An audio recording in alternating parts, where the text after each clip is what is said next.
So welcome back. We are now looking at grade 8, chapter 1.4 on calculating powers. And we learned this last year, but we're going to do a quick review just in your notebooks, and you could press pause after this. Just find out the answers or the values of the following powers in your notebook. So press pause on your video and figure out what is the answers of these four power problems. So if we look at the first problem, we see 3 raised to the 4th power. Let's just review a little bit what that means. The larger number, or the number on the left, is called the base, and this is the number being multiplied.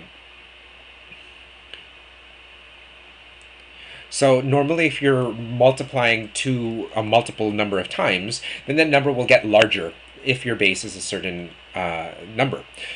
This other number is called the exponent, and the exponent tells you how many times the number appears, the base appears.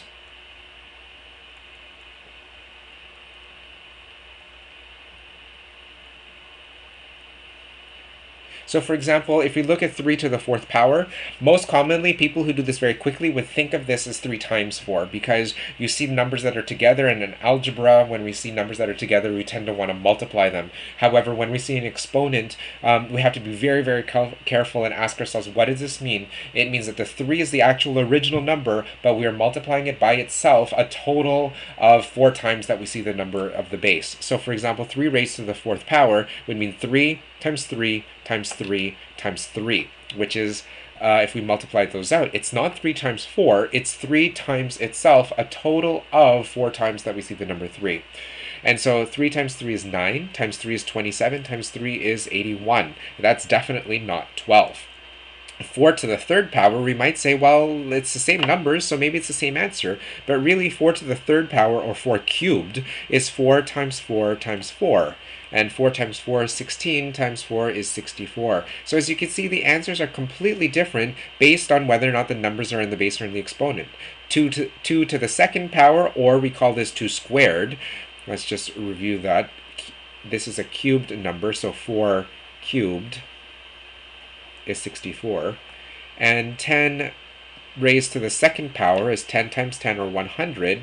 And this was also called 10 squared. The reason why we call it cubed and squared is cubed has 3 dimensions, and so when you have 3 dimensions, if you make a cube, it's all 3 of the dimensions are the same. So if I have a side length of 4, it would be 4 times 4 times 4 to find the volume, or it makes a cube.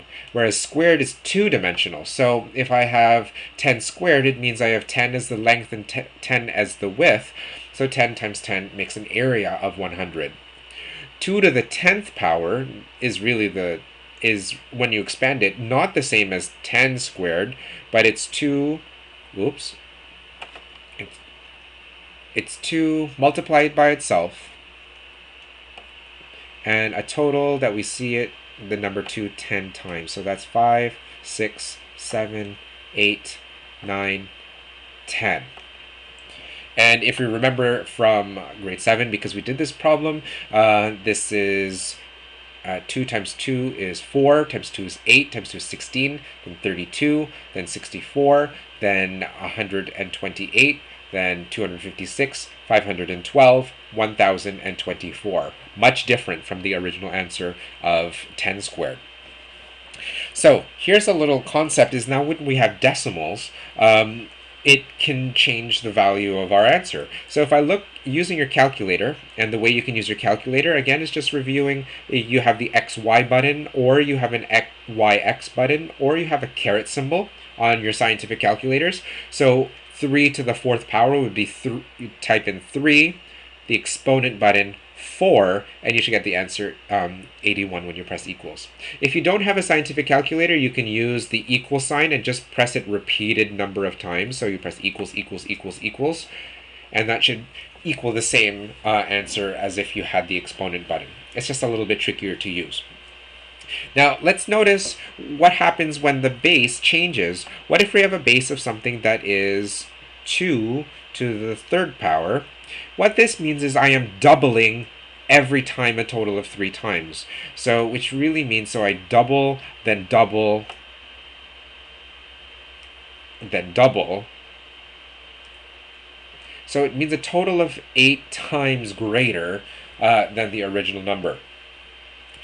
If I instead had 0.5 to the third power, well, what does that mean? It means I'm taking half of that number, because 0.5 is a half, and then taking a half of that number, and then a half of that next number.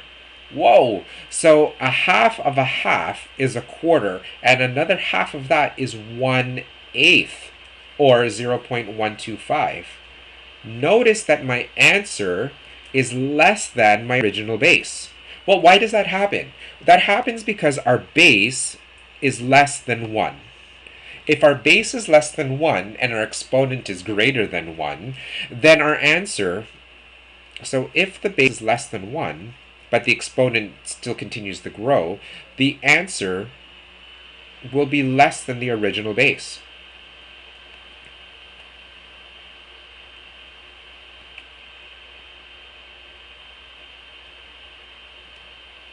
Well, and still greater than 0, though.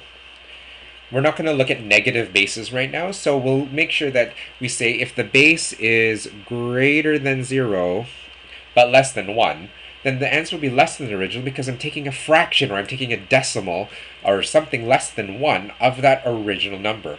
Whereas if the base is greater than, well, it's greater than 1, so let's just fix this so it doesn't look like okay.